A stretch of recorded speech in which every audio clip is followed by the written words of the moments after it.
Right, the last part of the one to watch here, I'm going to do a little recap. We Yeah. had Antonio Cesaro, which I think that he's going to have a really good year. And I think his high point is going to probably be that upper mid card scene. We've got Ryback, who I think is the Royal Rumble winner and Ugh. the next World Heavyweight Champion. We've got The Miz, who I think is also going to have a really good year when his face turn finally solidifies.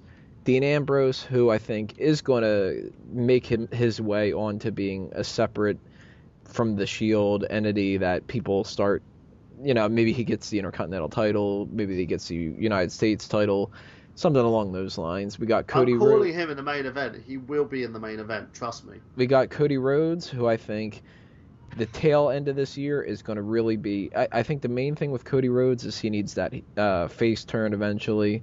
We got Wade Barrett, who we've been going over for 10, 15 minutes or whatever it was.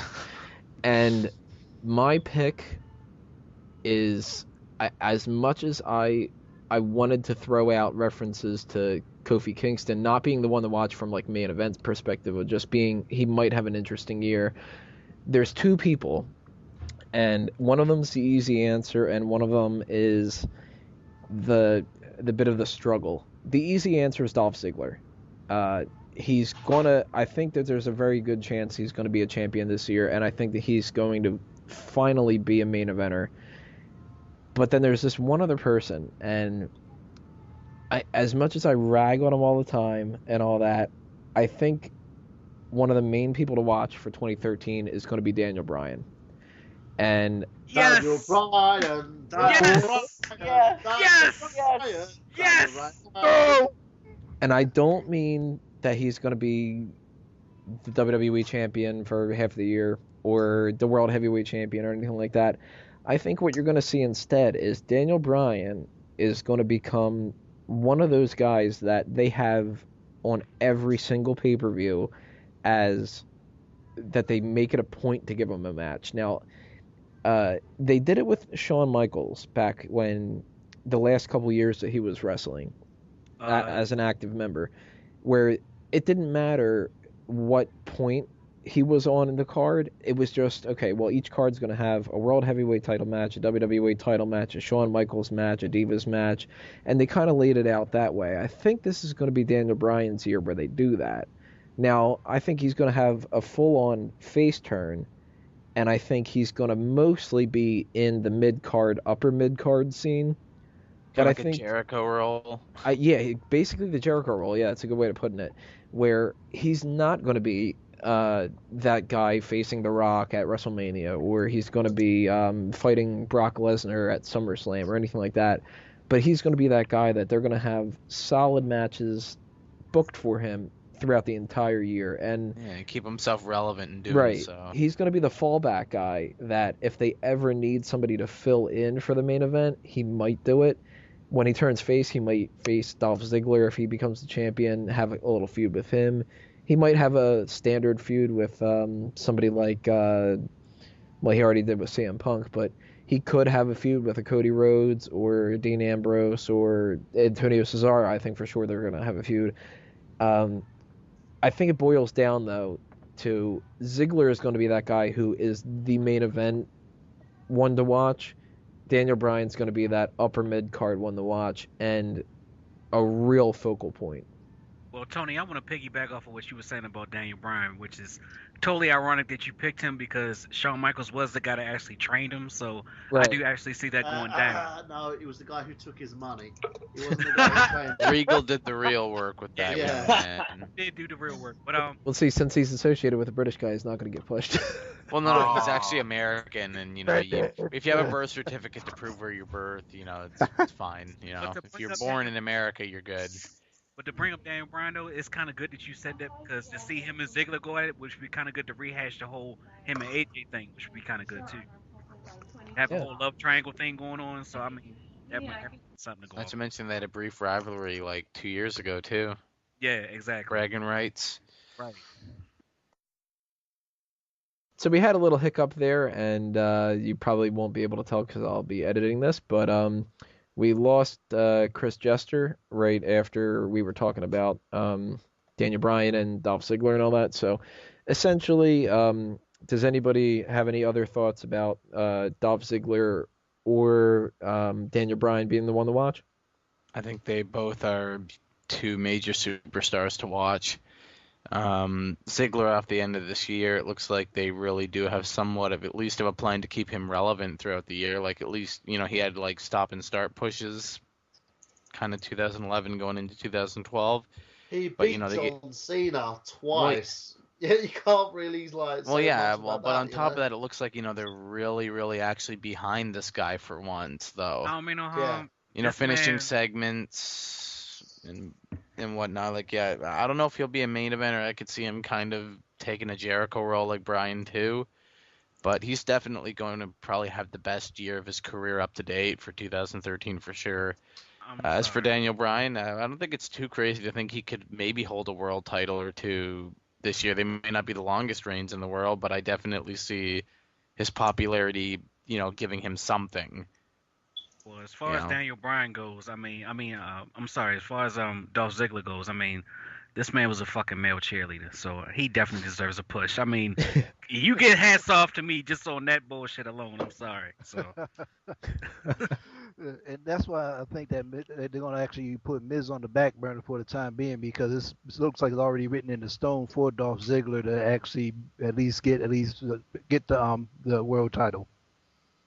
Well, that about sums up the one to watch. So let's see what ends up happening this year. I mean, we're going to be obviously following it week to week and show to show and talking about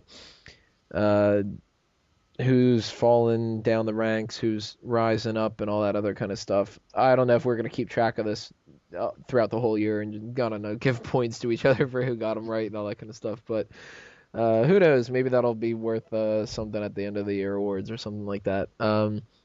Who, by the way, which I forgot to mention earlier, it looks like Braden Mayhew has the most amount of votes, at least at the moment. I don't know. Now we're going to get a whole I want to say this to every person out there. I said, vote Michael Burhan, not Braden Mayhew. Yes, he did a good Ryback song, but that was it.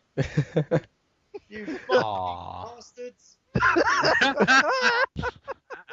He loves me, actually. I love you, yeah, Vibrator, but the rest of you, this fucking ass.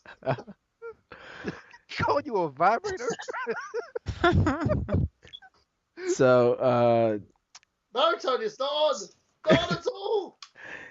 make sure if you guys didn't check out the awards to go back and check that and vote again and so on and so forth and all that kind of stuff. Michael Burhan. Remember that. Burhan. I wouldn't be opposed to me getting another vote. One was more than shocking enough, let alone, how many? Like 2, 3? I don't know. I think you had 3 Someone votes. actually voted 3. Chris Oh, Dace. 3. Wow. Chris Dace is hardly ever on the show, and you're voting Chris Dace over me. Seriously. So now it's time for the plug section of the show. Now there's the Sign Me Up initiative. If you send me a picture or a video of yourself holding a Smark Out Moment sign in any kind of a wrestling event or anything of the sort, I'll put it up on the website, smarkoutmoment.com, and up on the next episode of Smack Talk, whenever that is. Check out, obviously, smarkoutmoment.com for all the kind of updates and everything that's going on with the articles with that. outonlimbs.com and fanboysanonymous.com, my 2 other websites that have articles of different types. If I ever post anything on comicbookmovie.com, it'll be on the Facebook and Twitter accounts, so always check those. Check out the Bleacher Report article I have up about the Royal Rumble right now. If you search for Royal Rumble 2013 predictions, it's probably the top search on there. It was last time I checked, and I'll be posting more up on that. Let me know what you guys think about the Best and the Worst awards. Always give your predictions or stuff for next year and your choices for last year. Let me know what you guys think for the top rope lists, if you have any subject ideas of what you might want to see with that coming up. And same with Superstar Scores. One of those 2 is coming next week. I'm not positive yet, so send me your suggestions and we'll figure that out. That kind of covers everything on my end of the spectrum. Chris Jester, he doesn't really usually have much to plug, but the He might be posting on Fanboys Anonymous, so stay tuned and check him out on his Twitter account and all that kind of stuff to see if there's anything going on with him.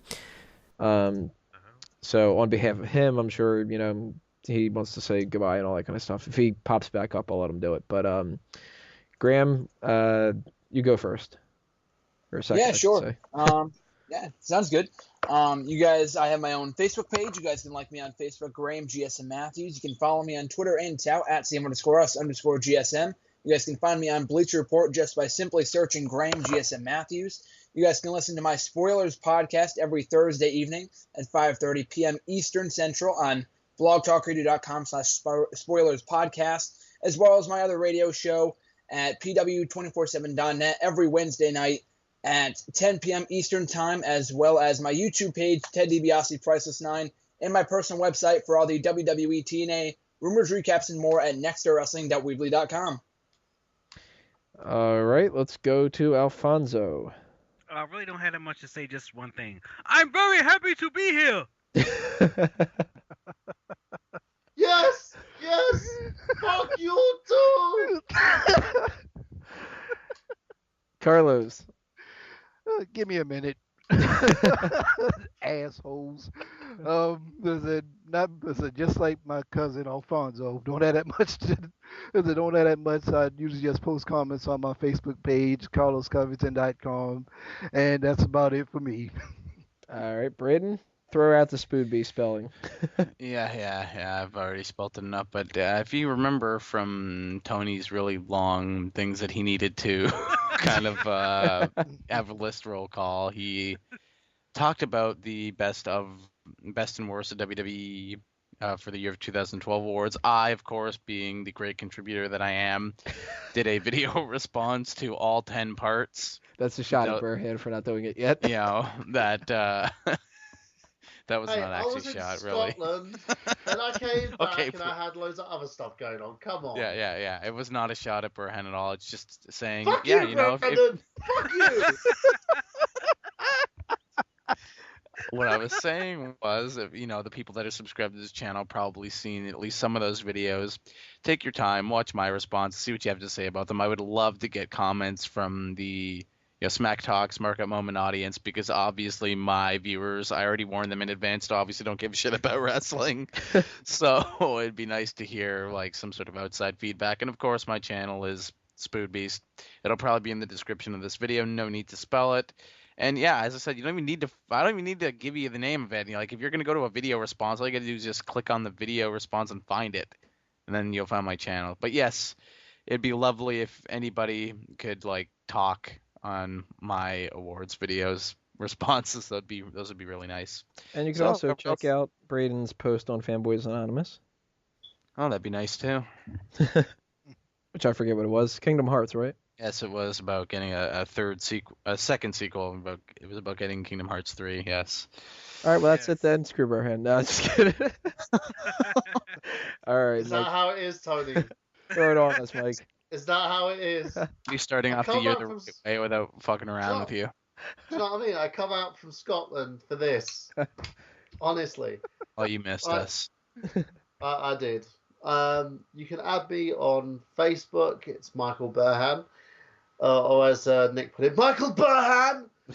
And you can also listen to the I Got Gameplay podcast with Brandon makes a 2-second appearance on there. But we're going to be doing next week's show as well, so make sure that you tune in for that, because the I Got Gameplay podcasts are what makes it. He makes a 2-second appearance and becomes the best I Got Gameplay guest. You know what I mean? Also, you can check out my website's going to be out by next week, which is michaelburhan.com. Check out for YouTube and such in regards to my videos, nerdgenius.com. youtube.com/thenerdgenius, and I'm just Google me. I'm all over the place. Literally everything about me is on Google, so check me out and just stay tuned. I've got a Kickstarter coming up in 2 weeks as well, so you all need to check out for that. And I expect donations, people, and don't donate in the name of Braden Mayhew or say he's got a better Kickstarter than me or anything like that. All right, just make sure you just give me your money. So yeah, that's pretty much it.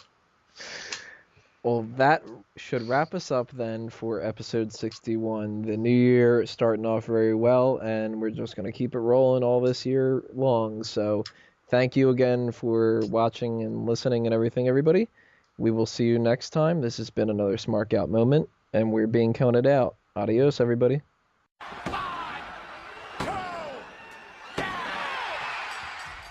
Look at my career. What must I have to show for it? I'll never get a damn push because this company's ran by a xenophobe. I just don't care about this outro. I just don't care about this outro. I just don't care about this outro.